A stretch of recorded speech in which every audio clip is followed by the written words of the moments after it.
பாருங்க, நம்ம கழுத்து பீஸ் அடிக்கிறோம். நம்ம நல்லா இப்போ நம்ம கிராஸ் பீஸு நம்ம அடித்து வச்சுருக்கிறதையும் நம்ம கழுத்துக்கு இப்போ மெயின் கிளாத் இருக்குங்களா கீழே, அதையும் சேர்த்து வச்சு அப்படியே சுற்றியே அடிச்சிட போகிறோம்.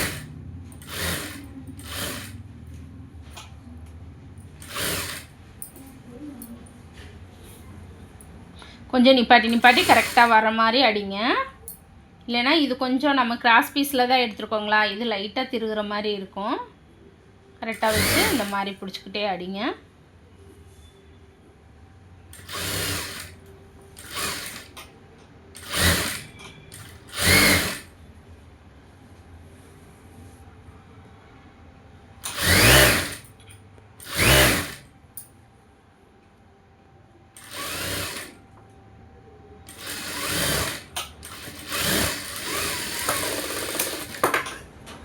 இப்போது கொஞ்சமாக விட்டுட்டு வெட்டி விட்டுட்டு இது ஃபுல்லாக நாச்சு போட்டுருங்க. இந்த மாதிரி சின்ன சின்னதாக கட் பண்ணி விட்டுருங்க. அதாவது தையலுக்கு முன்னாடி முடியை தாங்க வெட்டணும், தையலுக்கு சேர்த்து வெட்டிடக்கூடாது. இது எதுக்காக இப்படி வெட்டுறோம் அப்படின்னா, நல்லா நமக்கு துணி வந்து கிளாத் வந்து திரும்பி கொடுக்கும், அதுக்காகத்தான் இந்த மாதிரி வெட்டுறோம். இப்போ பாருங்கள், இது மேலே இப்படியே படிமான தையல் போடுவீங்க.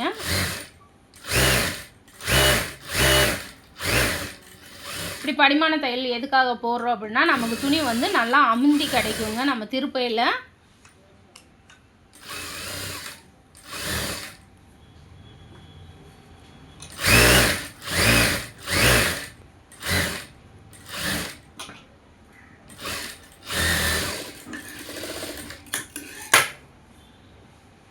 பாருங்கள், இந்த இடத்த என்ன பண்ணுறீங்கன்னா, கொஞ்சமாக இந்த விட்டுருக்க துணியை இப்படியே மடக்கிடுறீங்க உள்ள. இந்த கிளாத் கரெக்டாக நம்ம தையல் போட்டதெல்லாம் நல்லா உள்ளே மடக்கி வச்சு இது மேலே இப்படியே ஒரு தையல்.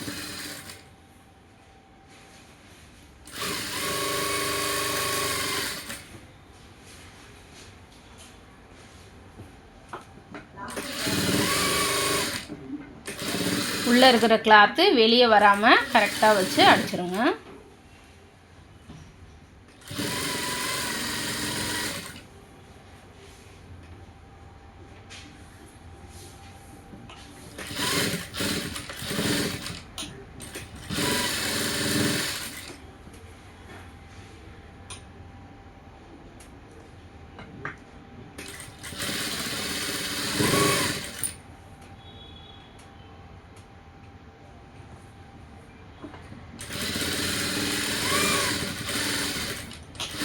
இந்த மாதிரி லாஸ்ட்டு வந்தோடனே ஒரு லாக் போட்டுருங்க. இப்போ பக்கத்துலேயே ஒரு தையல் போட போகிறீங்க.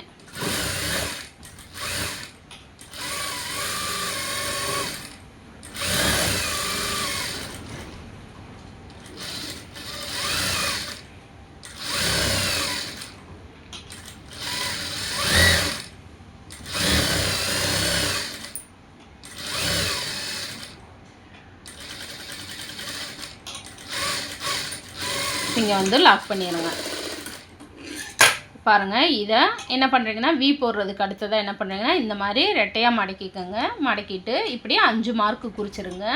இதில் தான் நீங்கள் வி போட போகிறீங்க.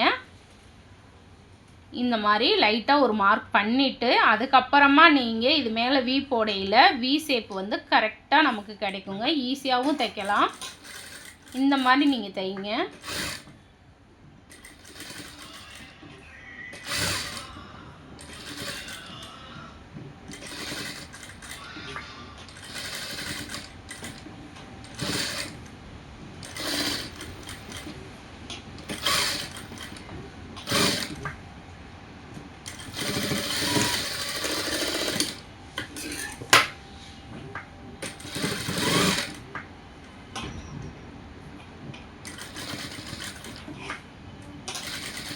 இது மேலேயே இன்னொரு தையலும் போட்டுருங்க, அப்போ தான் கொஞ்சம் ஸ்ட்ராங்காக இருக்கும்.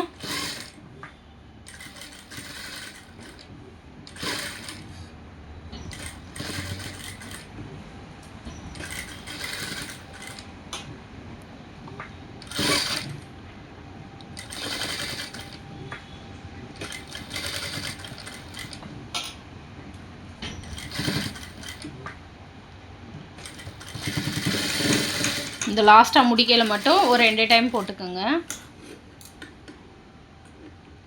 பாருங்கள், அடுத்ததான் நம்ம கை தான் ஜாயிண்ட் கொடுக்க போகிறோம்.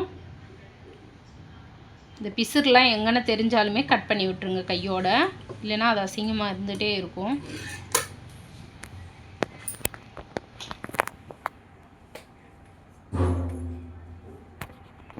இப்போ நம்ம ஃப்ரண்ட்டில் தான் இப்படி வச்சு அடிப்போம். அதனால் இந்த ஃப்ரண்ட்டுக்கு வந்து நான் முன்னாடியே வெட்ட மாட்டேன் கை.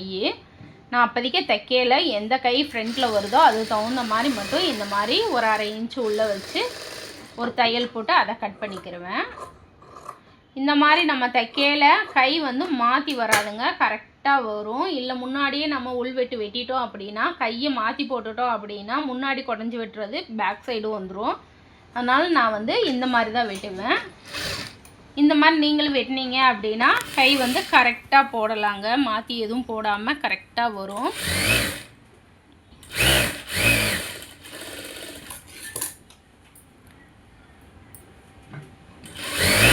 இது மேலேயே நம்ம 2 தையல் போடணுங்க கைக்கு. இந்த தையல் மேலேயே தையல் கொண்டு வந்துடுங்க.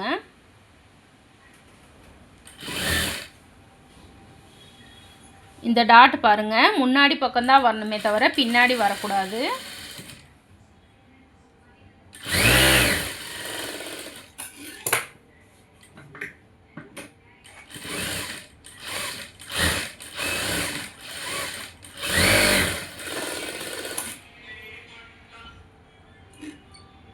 இப்படி நூல் எங்கனையும் இருந்தால் கூட கட் பண்ணி விட்டுருங்க. இப்படி எக்ஸ்ட்ராவாக இருக்கிற பீஸரை மட்டும் லைட்டாக கட் பண்ணி விட்டுருங்க.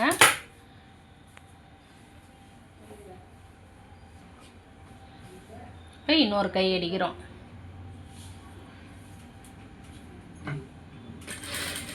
இந்த கையோட வளைவுமே பார்த்தீங்கன்னா நம்மளுக்கு எக்ஸ்ட்ரா விட்ட இடத்துலையும் போடக்கூடாது. நம்ம இந்த ஃப்ரண்ட்டோட இதுலேருந்து ஒரு 2.5 இன்ச்சுக்கு பக்கம் விட்டுட்டு அதுக்கப்புறம் தாங்க இந்த 1/2 இன்ச்சு கூட நம்ம மார்க் பண்ணி வெட்டணும்.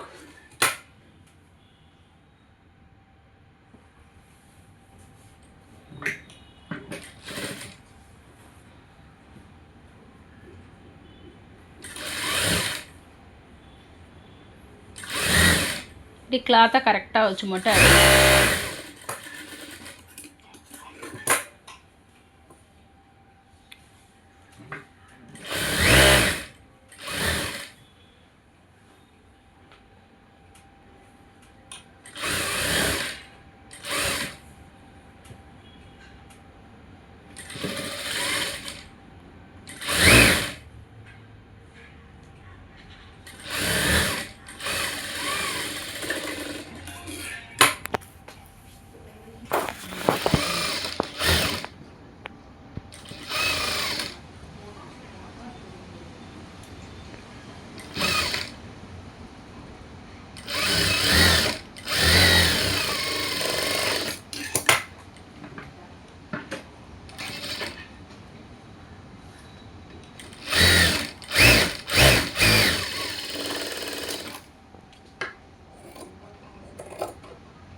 இப்போ பாருங்கள் முடிஞ்ச ப்ளவுஸேன்னு. இப்போ பார்த்தீங்கன்னா நம்ம மார்க் தான் பண்ண போகிறோம்.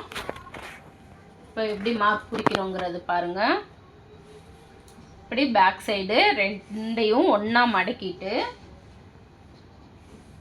பாருங்கள் எப்படி எடுக்கிற அளவு அப்படிங்கிறது கரெக்டாக இந்த அளவையும் இப்படி மடக்கி பிடிங்க.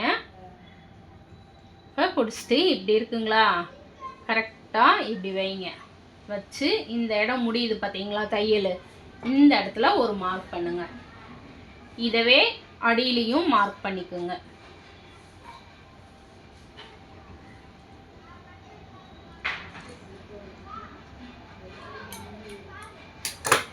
இப்போ பாருங்க கொக்கி சைடும் வி பக்கமும் எப்படி மார்க் எடுக்கிறோன்னு. கரெக்டாக இந்த தையல் முடியுது பார்த்தீங்களா, இந்த தையல் முடிகிறதுலேருந்து இந்த கொக்கி முடிய இப்படி மார்க் பண்ணிக்கலாம். இல்லை எப்படின்னாலும் இப்படியும் பண்ணிக்கலாங்க, கரெக்டாக தான் வரும். எப்படி மார்க் பண்ணிங்கனாலும் கரெக்டாக நமக்கு தேவை அந்த தையல் அளவுக்கு. இப்போ பாருங்கள் வி சைடும் நம்ம மார்க் பண்ணுறோம். இந்த மாதிரி மார்க் பண்ணிவிட்டு இப்போ பாருங்கள் கையை மார்க் பண்ண போகிறோம். கை பாருங்கள், எந்த பக்கத்தோட கையோ ரைட் சைடு கை லெஃப்ட் சைடு கைன்னு இருக்குங்களா, அதில் உங்களுக்கு எந்த கையோ அந்த கையை போட்டு நீங்கள் மார்க் பண்ணுங்கள். இப்போ பாருங்கள், அப்படி தெரியல அப்படின்னா இந்த வி பக்கம் அந்த மாதிரி கனெக்ட் பண்ணிக்கோங்க. இப்போது இந்த வி பக்கத்தில் இந்த மாதிரி வச்சு கையை வச்சு இப்படி குறிச்சிருங்க மார்க்கு. கரெக்டாக இங்கே ஷோல்டர்லேருந்து நல்லா கரெக்டாக ஷோல்டர்லேருந்து வச்சிங்கன்னா இப்படி சைடாக வைங்க, இங்கே மார்க் வரும். இதுதான் சைடுக்கான அளவு. இப்போ பாருங்கள் எப்படி நம்ம ஜாயின் பண்ணுறோங்கிறது. இது ரெண்டையும் கரெக்டாக இப்படி வச்சுக்கோங்க. வச்சுட்டு இங்கே பாருங்கள், அந்த இடத்த லாக் பண்ணிடுறீங்க. துணி நமக்கு கரெக்டாக வருங்க, மேலே ஏற்ற இறக்கம் எதுவுமே இல்லாமல் கரெக்டாக வரும். இதே மாதிரி நீங்களும் தைச்சிங்கன்னா உங்களுக்கு ஃபினிஷிங் கரெக்டாக வரும். இப்படி கிளாத்தை மேலே எடுத்து விட்டுறணும்.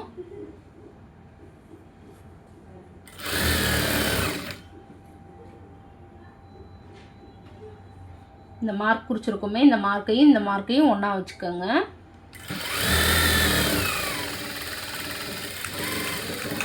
இந்த மாதிரி அப்படியே தையல் போட்டுக்கணும். இதுக்கப்புறமா ஒரு 3 தையல் வரிசையாக போட்டுடலாங்க.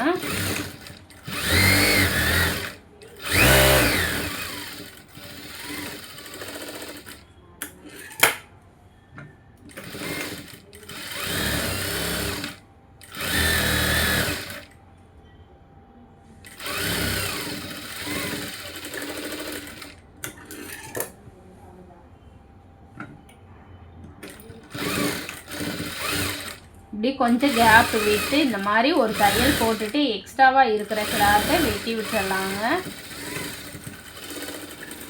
இல்லை ஓவர்லாக் மிஷின் வச்சுருக்கிறவங்க ஓவர்லாக் போட்டுக்கலாங்க. என்கிட்ட ஓவர்லாக் மிஷின்லாம் இல்லை. நான் இந்த மாதிரி தான் ஒரு தையல் மட்டும் போட்டு விட்டுருவேன். ஏன்னா இந்த சைடு நூல் வந்து பிரிஞ்சு வராமல் இருக்கிறதுக்காண்டி லாஸ்ட்டாக ஒரு தையல் போடுறேங்க. இதவே இல்லை பிசுறு தெரியாமல் இருக்கட்டும் அப்படின்னு நினச்சிங்கன்னா இதை உள்ளே மடக்கி அடிக்கலாம். உள்ளே மடக்கி அடிக்கல கொஞ்சம் மந்துன்னு இருக்கும், நமக்கு துணி அழுத்துற மாதிரி இருக்கும். அதனால தான் நான் இந்த மாதிரி தையல் போடுறேன்.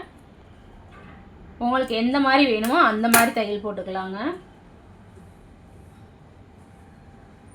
இப்போ பாருங்கள், இன்னொரு சைடும் அடிக்கலாம். கரெக்டாக இப்படி ரெண்டையும் ஒன்றா வச்சுட்டு மார்க் பண்ணுங்கள்.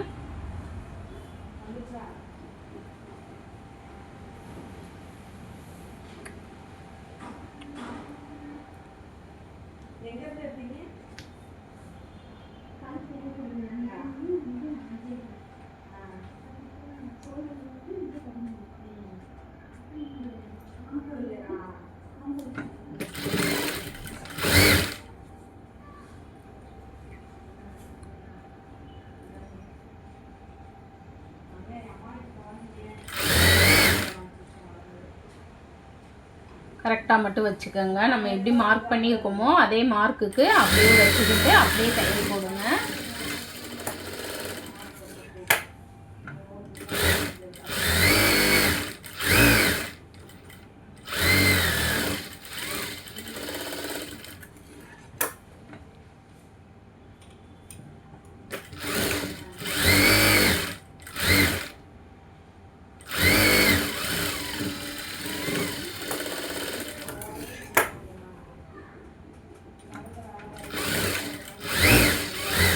இப்போ நம்ம இந்த சைடு எக்ஸ்ட்ராவாக இருக்கிறத இங்கே வச்சுக்கலாங்க.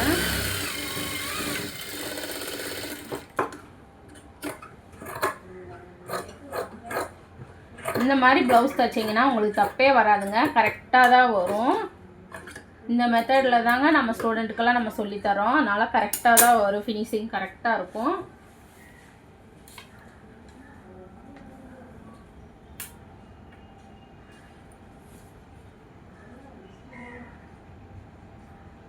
இப்போ பாருங்கள் எப்படி கரெக்டாக வருதா இல்லையாங்கிறத நம்ம எப்படி செக் பண்ணணுங்கிறதையும் சொல்லிடுறேன். இந்த மாதிரி கிளாத்தை கரெக்டாக இப்படி வரிசையாக வச்சு பாருங்கள் எப்படின்னு. பார்த்தீங்களா, கரெக்டாக முடிஞ்சிருச்சு. ஒரே ஒரு துளி தான் எக்ஸ்ட்ராவாக இருக்குது பார்த்தீங்களா. இந்த மாதிரி வந்தால் கூட எப்படி அட்ஜஸ்ட் பண்ணணும் அப்படின்னா இப்படி லைட்டாக முன்னாடி ஒரு தையல் மட்டும் போடுங்க, கரெக்டாக முடிஞ்சிடும். இந்த மாதிரி மேலே வரையில் அந்த தையல் மேலேயே போட்டு வந்துடுங்க. இந்த மாதிரி நீங்கள் தச்சு போடையில் கரெக்டாக ஃபிட்டிங் அமைஞ்சிரும். பாருங்கள், ப்ளவுஸ் காமிக்கிறேன் எப்படி இருக்குன்னு. இது நார்மலான லைனிங் ப்ளவுஸ் தாங்க.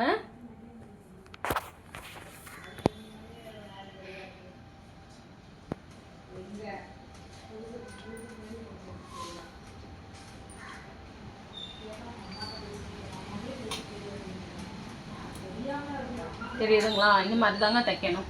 நீங்களும் ட்ரை பண்ணி பாருங்கள்.